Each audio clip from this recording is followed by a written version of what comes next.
Salam, hər vaxtınız xeyir.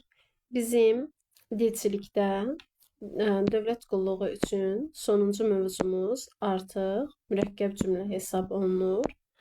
Gəlin nəzər yetirək ki, mürəkkəb cümlə nədir? Ümumiyyətlə biz qeyd elədik ki, cümlə bitmiş fikir ifadə eləyir və cümlə bir sözdən də ibarət ola bilər. Əsas aspekt odur ki, cümlə bitmiş fikir ifadə eləsin. Məsələn, tutaq ki, deyirəm ki, mən rayonda yaşayıram və yaxud mən Bakıda yaşayıram. Artıq bu bitmiş fikir ifadə eləyir. İşin, prosesin bitdiyini göstərir.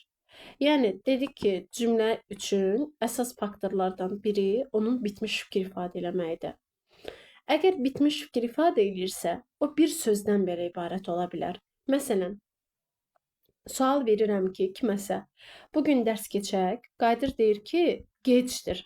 Mənə gecdir sözünü deyəndə artıq bu bitmiş bir fikir ifadə eləyir. Bir sözdən ibarətdir, cümlə xarakteri daşıyır, çünki bitmiş bir fikir ifadə eləyib.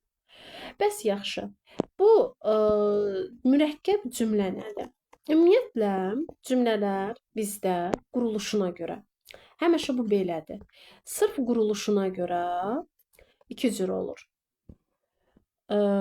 Deməli, birinci sadə cümlələr olur və ikinci mürəkkəb cümlələr olur. Sadə və mürəkkəb cümlələri bir-birindən necə fərqləndirə bilərəm?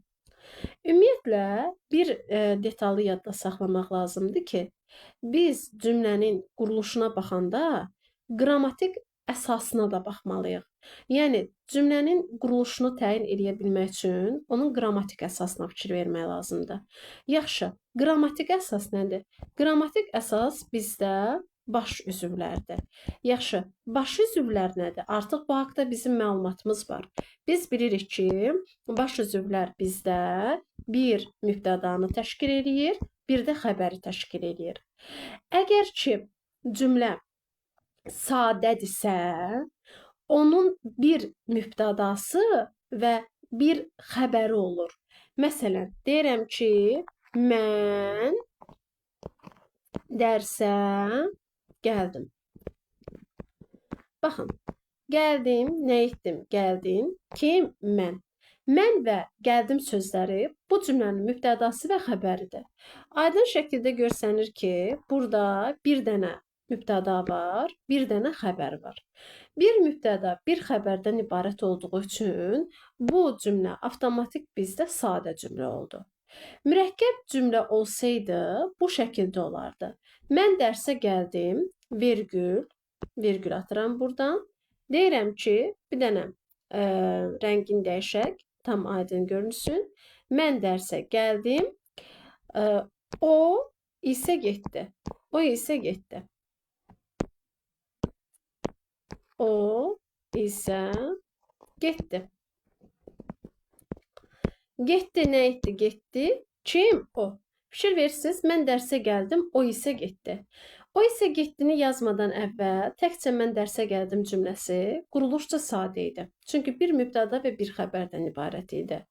Amma bu cümlənin arxasına o isə getdi sözünü əlavə edən kimi bu cümlə quruluşca mürəkkəbə çevrildi. Çünki cümlənin iki dənə mübtədası, iki dənə xəbər oldu.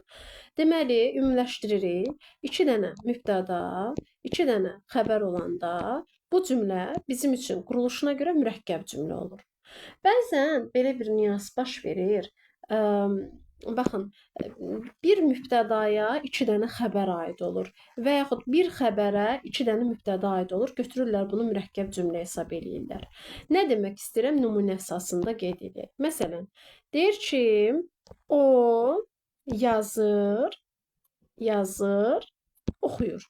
Baxın, deməli, oxuyur nə edir? Oxuyur, yazır nə edir? Yazır. Kim? O. Bu cümlənin bir dənə mübtədası oldu, iki dənə xəbər oldu. Avtomatik bunu götürürlər mürəkkəb cümlə. Bunun nəyi mürəkkəb cümlədir? Axı burada yazan da odur, oxuyan da odur. Bu, burada bir mübtədaya iki dənə xəbər aiddir. Deməli, bu həmciz xəbərli sadə cümlədir. Mürəkkəb cümlənin, yəni cümlənin mürəkkəb ola bilməyi üçün iki dənə başlıca struktur var. Birincisi, onlar arasında, yəni ən öncə fikir verdiyimiz əlaqə, lap birincini deyim, iki dənə mübtəda, iki dənə xəbər olmasıdır. İkinci isə məna əlaqəsinin olmasıdır. Artıq məna əlaqəsindən danışacağam. Biz birinci əlaqəni qeyd elədik. İki mübtəda, iki xəbər olmalıdır. Artıq keçəcəm ikinci əlaqədən danışacağam. Və bizdə bu bayaqdan danışdığımız mürəkkəb cümlələr mənasına görə, məna aspektinə görə tabesiz və tabeli olmaqla iki hissəyə bölünür. Tabesiz mürəkkəb cümlələr və tabeli mürəkkəb cümlələr. Sual verə bilərsiniz ki, tabesiz və tabeli mürəkkəb cümlələr ümumiyyətlə nədir? Və yaxud niyə belə bölürük? Tabesiz mürəkkəb cümlələr biri digərindən asılı olmayan cümlələrdir. Onlar bərabər hüquqludur. Onlar istənilən vaxt belə deyim, parçalana bilər. Biri digərini izah eləmir, biri digərinə tabe olmur. Amma tabesiz mürəkkəb cümlə ilə deyil.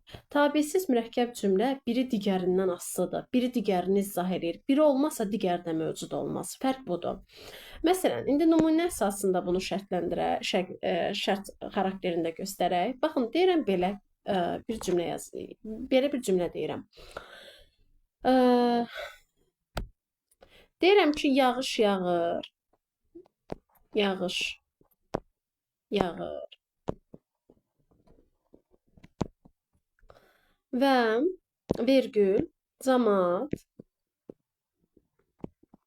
bazara tələsir. Baxın. Bu cümlə indi sual düşə bilər ki, tabelidir yoxsa tabesizdir? Bunu necə ayırmaq olar? Birinci bunu yazdım. Birinci bu nümunəmdir. İkinci bir dənə də nümunə yazıram. Yəni deyirəm ki, yağış yağır. Yağış yağır. Nöqtə. Baxın, buradakı işarə nöqtədir. Cəmaət bazara tələsir. Tələsir. Nə oldu burada? Fərq nədir? Baxın, ümumiyyətlə birinci cümlə mürəkkəb cümlədir. İkinci cümlə isə mürəkkəb cümlənin komponentlərini təşkil edən ayrı-ayrı sadə cümlələrdir. Fərq budur ki, tabeli ilə tabesiz mürəkkəb cümlə arasındakı fərq budur ki, əgər tabesizdirsə, axı demişdim bərabər hüquqludur, biri digərindən asılı deyil. Siz onun tərəflərini parçalaya bilərsiniz. Məsələn, yağış yağır, cəmaət bazara tələsir, bir mürəkkəb cümlə idi. Amma mən bildim ki, bu tabesizdir. Mən bunu hardan bildim? Bunun komponentlərinin, yəni cümlələrin parçalanmağından. Baxın, düşünün ki, yağış yağır bir cümlədir. Cəmaət bazara tələsir ikinci cümlədir. Görürsünüz, ayrı-ayrı cümlələrə parçalaya bildim. Əgər verilən mürəkkəb cümləni ayrı-ayrı sadə cümlələrə parçalaya bilirəmsə, deməli bu tabesiz mürəkkəb cümlədir. Amma tabeli mürəkkəb cümlə olsaydı, mən bu addımı ata bilməzdim. Məsələn, atıram. Deyirəm ki, motor sustu, çünki çarx xarab olmuşdu. Deyirəm, motor sustu. Siz məndən qayıdıb soruşacaqsınız, sən sustu, nə oldu? Mən deyəcəm ki, deməli, motor xarab olmuşdu. Deməli, biri digərindən asılıdır da, birinin digərini izah elədi. Biri digərini izah eləyirsə, bu tabeli mürəkkəb cümlədir. Biri digərini izah eləmirsə, bu tabesiz mürəkkəb cümlədir. Və bizdə qəbul imtahanlarında əslində deyərdim ki, 2017-ci ildən dövlət qulluğu imtahanı keçirilir və heç vaxt tabesiz mürəkkəb cümlənin tərəfləri arasındakı məna əlaqəsi düşməyib. Ümumiyyətlə, indiyə kimi də buradan bir yere yıxsam bəlkə də 3 dənə sual düşüb. Sadəcə son zamanlar dövlət qulluğu imtahanında bu toxunulan məsələlərdir deyə mürəkkəb cümlə. Biz artıq başlayırıq bunun tədrisinə. Burada əsas detallara fikir verməlisiniz, baş və budaq cümlənin yerinə. Amma mən yenə də digərlərini də qeyd eləyəcəm. Davam edirik tabesiz mürəkkəb cümlənin məna əlaqələrinə. Tabesiz mürəkkəb cümlədə var zaman əlaqəli tabesiz mürəkkəb cümlə. Zaman əlaqəli tabesiz mürəkkəb cümlə nə deməkdir? Yəni, burada hərəkət və hökm eyni zaman daxilində baş verir. Hər şey eyni zamandadır. Baxın, bəyin əlləri titrəyir, dizləri əsir, ürəyi döyünürdü. Bu zaman əlaqəli tabisi mürəkkəb cümlədir. Yəni hərəkət eyni zamanda təkrarlanır. Bu cümlənin xəbərləri həmişə eyni zaman şəkilçisini qəbul edir. Görürsüz, hamısında ir şəkilçisi var. Hamısı burada indiki zamandadır. Deməli, bu zaman əlaqəli tabisiz mürəkkəb cümlədir. Sonra var bizdə ardıcıllıq əlaqəli tabisiz mürəkkəb cümlə. İşin, prosesin ardıcıl şəkildə həyata keçdiyini göstərir. Baxın, deyir ki, nümunəni göstərirəm. Biraz buranı böyüdək. Deyir ki, burada atası ət, düyü almış, anası bizə qovurmalı plov hazırlamışdı. Birinci ata ətlə düyünü alır, ondan sonra ana bizə qovurmalı plov hazırlayır. Ümumiyyətlə bu məna növlərini yadda saxlamaq istəyiriksə, bunu məntiqi aspektdən yanaşmalıyıq. Bunu qrammatik aspektdən yanaşsaq bizim üçün çıxılmaz vəziyyətə gələcək. Yəni bunu tapmaq mümkünsüz kimi bir detala gələcək. Ona görə ancaq buna məntiqi aspektdən yanaşmaq lazımdır. Baxın, əgər ata əti və düyünü almasaydı, ana bizə qovurmalı plov hazırlamayacaq idi. Görürsüz, deməli ardıcıllıq burada özünü göstərdi. Və ardıcıllıq əlaqəsində daha çox, baxın, sonra və daha sonra, birazdan tipli sözlərdən istifadə edirəm. Ötəndən sonra, nə bilim, sonra, daha sonra, birazdan sonra tipli sözlərdən, istəciklərdən istifadə edirəm. Və hər şey eyni zaman daxilində baş verir. Deyə bilərsiniz ki, zaman əlaqəsindən ardıcıllıq əlaqəsi bir-birinə çox bənzər. Bunu necə fərqləndirəcəm? Yadda saxlamaq lazımdır ki, ardıcıl əlaqəli tabisiz mürəkkəb cümlənin tərəfləri arasındakı sözlərin yerini dəyişənməzsiz. Baxın, deyirəm ki, ana bizə qovurmalı plov hazırlamışdı, ata ət düyü almışdı. Belə cümlə olmur. Bunun yerini dəyişənmərəm. Çünki hər şey ardıcıl baş verir. Amma desəm ki, məsələn, bayaqları mən bir dənə cümlə izah elədim zaman əlaqəsində. Baxın, bəyin deyir, əlləri titrəyir, dizləri əsir, ürəyi döyünürdü. Burada hər şey eyni zaman daxilindədir. Mən bunun yerini dəyişərəm. Deyərəm ki, tutaq ki, bəyin ürəyi döyünürdü, əlləri titrirdi, dizləri əsirdi. Görürsüz, zamandır deyə yerini dəyişdim buradakı baş üzvlərin. Amma ardıcıllıqda yerini dəyişə bilmərəm. Hər şey ardıcıl icra olunursa, mən onun məntiqlə yerini necə dəyişərəm? Növbəti bizdə səbəb-nəticə əlaqəli tabisiz mürəkkəb cümlədir. Bu cümlələrdə bir səbəb, birinci səbəb və bu səbəbdən doğan bir nəticə özünü göstərir. Yəni, birinci səbəb olmalıdır ki, ondan yaranan bir nəticə aspekti meydana gəlsin. Bu səbəb-nəticə əlaqəli tabisiz mürəkkəb cümlə bizdə daha çox kör-təbii hadisələrlə, yəni təbiət hadisələri ilə bağlı olur. Baxın, yağış yağdı, çay daşdı. Birinci, yağışın yağmağı səbəbdir. Yağış yağdı, sonra çay daşdı. Əgər yağış yağmasaydı, çay daşmayacaq idi. Deməli, birinci yağış yağdı səbəbdir, çay daşdı ondan doğan nəticədir. Deməli, səbəb nəticədə. Birinci səbəb, ikinci ondan doğan bir nəticə olmalıdır. Bunlar ən asan məna növlərdir. Yəni, sırf bunları məntiqlə yadda saxlamaq olur. Növbəti bizdə qarşılaşdırma əlaqəli tabisiz, aydınlaşdırma əlaqəli tabisiz mürəkkəb cümlədir. Harada iki nöqtə gördünüz, su aydınlaşdırmadır. Birinci cümləni verir. Birinci cümləni verəndən sonra isə İkinci hissədə, yəni ikinci cümlədə birinci verdiyi mənanı aydınlaşdırır. Baxın, o pilləkənləri qalxanda donub qaldı. Qoşa nöqtə. Fikir versiniz, burada qoşa nöqtə var. Sonra qayıdır, deyir ki, 2 il idi axtardığı qız sürətlə aşağı enirdi. Bax, fikir versiniz, birinci cümləni dedi, birinci cümləni deyəndən sonra qoşa nöqtə qoyub, ikinci cümlədə birinci fikrini aydınlaşdırdı. Buna deyirlər aydınlaşdırma. Harada qoşa nöqtə görürsünüzsə, siz onu ilə götürün aydınlaşdırma əlaqəsi. Təbii ki, bəzən durğu işarəsi buraxıla bilər. Bu aspektlərə fikir vermək lazımdır. Bir də aydınlaşdırma əlaqəli tabisiz mürəkkəb cümlənin tərəfləri arasına adətən yəni bağlayıcısını əlavə etmək olur. Sonra növbəti qarşılaşdırma əlaqəli tabisiz mürəkkəb cümlədir. Qarşılaşdırma əlaqəli tabisiz mürəkkəb cümlədə iki fikrin bir-birindən qarşılaşdırılmasıdır. Burada amma, ancaq, lakin isə fəqət tipli bağlayıcılardan istifadə olunur. Baxın, məsələn, mən sizə nümunə göstərirəm. Nümunədə deyir ki, bu nümunədə açar istədi, amma vermədi. Fikir versiniz, müqayisə eləyir. Açarı istədi, amma vermədi. Bu intonasiya ilə də yaranan cümlə ola bilər. Konkret qarşılaşdırma bağlayıcıları ilə də yaranan cümlə ola bilər. Açarı istədi, vermədi, müqayisə eləyir. Açarı istədi, amma vermədi. Və iki işin müqayisəsi var burada. Sadəcə müqayisə xarakteri yerləşdirilib. Məsələn, baxın, digər bir cümlə nümunəsinə baxaq. Deyir ki, burada yaz gəlmişdi, amma havalar soyuq idi. Yəni birinci cümlədə deyir yaz gəlib, amma yazın gəlməsinə baxmayaraq havalar hələ də soyuqdur. Sadəcə burada qarşılaşdırma aspekti özünü göstərir. Bir də belə bir sual var. Düzdür, bu dövlət qulluğunun qəbulunda işlənməyib, abituriyent qəbulunda işlənib, amma yenə də istifadə edə bilərsiniz də, yəni köməyinizə çata bilər. Çünki bu 2025-2023-cü il Dövlət İmtahan Mərkəzi Test Bankının içində var. Belə bir sual verir ki, hansı tabesizlik bağlayıcısıdır ki, eyni zamanda tabeli mürəkkəb cümlənin də tərəflərini bağlaya bilər. Bu qarşılaşdırma bağlayıcısıdır. Qarşılaşdırma bağlayıcıları, yəni amma, ancaq, lakin, isə, fəqət həm tabeli mürəkkəb cümlənin, həm də tabesiz mürəkkəb cümlənin tərəflərini bağlayır. Bu bizim mürəkkəb cümlə ilə bağlı, deməli, tabesiz mürəkkəb cümlə ilə bağlı izahımız idi. İndi isə biz hansı məsələlərə toxunacağıq? Tabeli mürəkkəb cümləyə toxunacaq.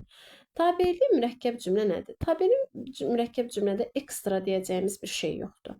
Bir də üzr istəyirəm, burada bölüşdürmə əlaqəsi qaldı. Bunu da vurğulayım. Bölüşdürmə əlaqəsi də nədir? Yəni tabesiz mürəkkəb cümlənin içərisində bölüşdürmə əlaqəli tabesiz mürəkkəb cümlədə var. Burada da konkret bağlayıcılar olur. Ya da bir də cah da bağlayıcılar istifadə olunur. Yəni bu bağlayıcılarla konkret cümlə düzəlir. Məsələn, baxın, gah yağış yağır, gah da gün çıxırdı. Əgər gah bağlayıcısı ilə düzəlibsə, həmin cümlə iki işlə birinin mümkünlüyünü göstərir. Yəni daha doğrusu üzr istəyirəm, iki işlə birinin mümkünlüyü deyil. Növbələşməni göstərir. Gah yağış yağır, birinci növbə, gah da gün çıxırdı, ikinci növbə. Yəni gahla düzələn mürəkkəb cümlələr adətən növbələşmə xarakteri daşıyır. Amma ya-da ilə düzələn cümlə strukturunda isə iki işdən birinin mümkünlüyü olur. Məsələn, deyirəm ki, ya mən səni başa düşmürəm, ya da sən özün izah eləyə bilmirsən, və yaxud ya da sən özün məni başa düşmürsən. Və yaxud deyirəm, ya sən gələcəksən, ya mən gedəcəm. Fikir verirsiniz, ya sən gəlməlisən, ya da mən getməliyəm. İki işdən birinin mümkünlüyü var. Bunları məntiqi aspektindən dediyim kimi yadda saxlamaq daha rahatdır. Bizim üçün gəlir konkret əzbərə olan və qrammatik qaydanı təşkil edən tabeli mürəkkəb cümlədir. Tabeli mürəkkəb cümlədə bir baş cümlə, bir də budaq cümlə deyilən bir anlayış var. Bunlar nə deməkdir? Ümumiyyətlə, baş cümlə deyilən anlayış dedim var. Bir də budaq cümlə deyilən bir anlayış var və bunların şərti işarəsi var. Baş cümlə dilçilikdə kvadrat işarəsi ilə göstərilir. Budaq cümlə isə dilçilikdə dairə işarəsi ilə göstərilir. Və dilçiliyin aspektlərinə görə bəzi cümlələrdə baş cümlə əvvəl, budaq cümlə sonra gələ bilər. Bəzi cümlələrdə isə budaq cümlə əvvəl, baş cümlə sonra gələ bilər. Baxın, bu sxem ola bilər. Baba, bu sxem. Bunu yaxşıca yadda saxlamaq lazımdır. Dövlət qulluğuna necə bir sual düşür? Məsələn, 2022-ci ildə səhv eləmirəmsə, noyabr ayının imtahanında qeyd olunur ki, mürəkkəb cümlə verir və həmin mürəkkəb cümlənin daxilində deyilir ki, deməli, budaq cümlənin xəbəri hansı nitq hissəsindən ifadə olunub. Yəni, siz mürəkkəb cümlə üçün, tabeli mürəkkəb cümlə üçün sadəcə baş və budaq cümlənin yerini bilməniz sizin üçün kifayətdir. Burada tutaq ki, əvəzli qəliblər işlənir, qarşılıq söz işlənir, nə bilim, bunun növləri var, nə qədər növləri var, şərt budaq var, qarşılaşdırma var, mübtəda, tamamlıq və s. və s. Bunların heç birinə ehtiyac yoxdur. Bu heç bir proqram kimi abituriyent proqramından çıxarılıb, nəinki dövlət qulluğu. İndi gəlin baxaq görək, nə vaxt baş cümlə əvvəl, budaq cümlə ikinci, nə vaxt da tam əksi olur. Deməli, birinci biz baş cümlənin əvvəl, budaq cümlənin ikinci gəldiyi aspektlərə fikir veririk. İndi hal-hazırda mənim quracağım sxem budur. Baxın, baş cümlənin əvvəl, budaq cümlənin ikinci gəldiyi sxemi isə mən qururam. Bu hansı hallarda olur? Bu o hallarda olur ki, intonasiya ilə bağlanan mürəkkəb cümlə olarsa. Məsələn, intonasiya ilə bağlanan mürəkkəb cümlə nə deməkdir? Yəni onun tərəfləri arasında heç bir bağlayıcıdan istifadə olunmayıb. Sadəcə intonasiya ilə, yəni vergüllə istifadə olunur. Məsələn, nümunə kimi göstərirəm. Deyir ki, bilirdim, qəbul olacaqsan. Fikir versiniz bu nümunədə. Bilirdim, mən bilirdim, sən qəbul olacaqsan. Mürəkkəb cümlədə. Tərəf vergüllə bağlanıb, yəni intonasiya ilə bağlanıb. Əgər tərəf intonasiya ilə bağlanıbsa, yəni heç bir bağlayıcıdan istifadə olunmayıbsa, deməli baş cümlə birinci gəlir, budaq cümlə ikinci gəlir. Budaq cümlə də ikincidir bizdə.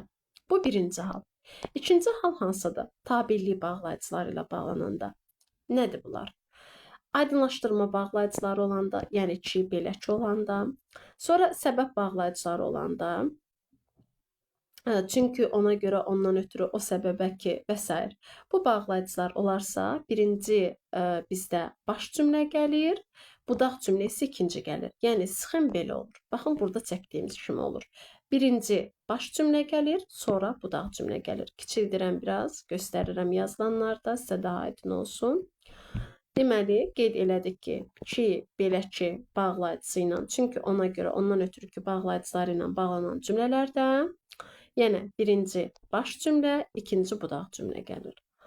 Bircə dənə burada zaman budaq cümləsi istisnadır. Zaman budaq cümləsində bir detalı nəzərə almaq lazımdır ki, burada ki ilə, tərəf ki ilə bağlansa da, yəni baxın, normalda dedik ki, belə ki ilə bağlanan cümlələrdə baş cümlə əvvəl, budaq cümlə sonra gəlir. Amma bircə dənə zaman budaq cümləsidir ki, onun əlaqə vasitəsi ki olsa da, burada birinci budaq gəlir, sonra baş gəlir. Bircə dənə istisna cümlədir bu. Məsələn, səhər təzə açılmışdı ki, tutaq ki, qonaqlar gəldi. Səhər, bax cümləni yazıram. Səhər təzə açılmışdı ki,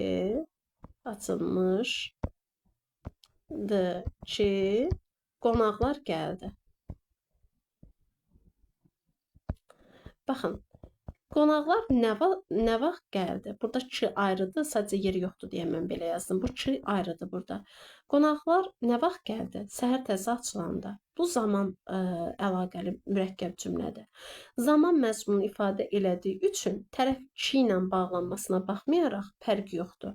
Buradan birinci budaq cümlə gəlməlidir, ikinci baş cümlə gəlməlidir. Bircə dənə bu istisnadır.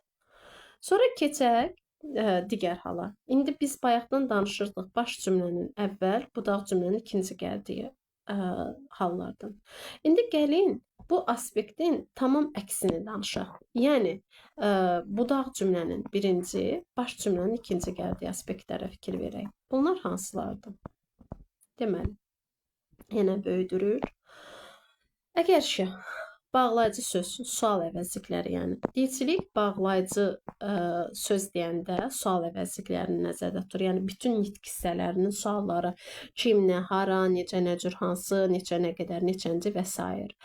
Əgər yəni cümlələr sual əvəzlikləri ilə bağlanarsa və yaxud sual əvəzliyi plus ki ədadı ilə bağlanarsa, birinci budaq cümlə gəlir, ikinci baş cümlə gəlir. Və yaxud tərəflər, məsələn, baxın, nümunə göstərim sizə, nümunə göstərmədim, bircə dəqiqə. Baxın, deyir ki, kim ki çox çalışır, bəhrəsini görür. Bax, fikir verin, burada kim sual əvəzi idi? Cümlə sual əvəzi ilə bağlanıb deyə, avtomatik bu cümlədə budaq cümlə birinci gəlir, baş cümlə ikinci gəlir. Bax, həmişə belə olacaq. Sonra sadır, sa plus dadır, sa plus belədir, mıdır, doğrusu, düzü, doğrudur, düzdür tipli sözlərlə bağlanan cümlədə də yenə birinci budaq cümlə gəlir, ikinci baş cümlə gəlir. Məsələn, belə bir nümunə deyə bilərik. Tutaq ki, o gəlsə belə, mən onu bağışlamayacam. Baxın, o gəlsə belə, mən onu bağışlamayacam. Baxın, burada Fikir verirsiniz, sa plus, baxın, sa, birisi də rəngini dəyişək. Sa plus burada belə var. Sa plus belə. Bax, fikir ver, dedim sa plus belə olanda budaq cümlə birinci, baş cümlə ikinci gəlməlidir. Yəni, burada sadəcə baş və budaq cümlənin yerini bilmək istəyirsinizsə, mənim qeyd elədiyim qaydalar mütləq bilinməlidir. Qeyd edədiyim qaydalar hansılardır? Baxın, sırf bu qayda. Bu qaydalar bizdə əzbərə bilinməlidir. Yəni bunun məntiqi aspekti yoxdur. Deyim ki, hə, bunu məntiqlə tapmaq olar. Heç nə, elə yerinə baxacaqsınız, görəcəksiniz ki, hə, bu budaq cümlədir, bu baş cümlədir. Xeyr, bu tabeli mürəkkəb cümlə üçün keçərli deyil. Qeyd eləyirəm, dövlət qulluğuna da sual düşəndə adətən cümlə verir, deyir ki, tutaq ki, budaq cümlənin xəbəri nə ilə ifadə olunub. Siz artıq baş cümləni, budaq cümlənin yerini ayırmalısınız ki, onun ifadə vasitəsində tapasınız. Bir də suallarda ən çox nəyə fikir vermək lazımdır? Cümləni yoxlamaq lazımdır. Yoxlamaq lazımdır ki, bu cümlə mürəkkəb cümlədir, yoxsa sadə cümlədir. Bəzən elə olur ki, bir cümlə deməli baş cümləyə, budaq cümləyə çox bənzəyir. Amma yoxlayanda baxıb görürsən ki, bu cümlə sadə cümlədir. Çünki bir mübtədası, bir xəbər var. Deməli, birinci cümlənin mürəkkəb olub olmadığını yoxlamaq lazımdır. Ondan sonra digər aspektlərə keçmək lazımdır. Mürəkkəb cümlə olub olmadığını yoxlamaq üçün mütləq şəkildə bilməlisiniz ki, bu cümlənin iki mübtədası, iki xəbəri olur. Yerdə qaldı bu əvəzi qəlblərdir, qarşılıq sözlərdir. Bunlar heç biri sizin struktur üçün, yəni dövlət qulluğu üçün istifadə olunmur. Eyni zamanda vasitəli vasitəsiz mövzusudur ki, dövlət qulluğu üçün istifadə olunmur. Qeyd edeyim ki, 2017-ci ildən dövlət qulluğuna qəbul imtahanı keçirilir. Heç vaxt vasitəli vasitəsiz nitqdən və yaxud əvəzi qəlbdən və yaxud qarşılıq sözdən sual düşməyib.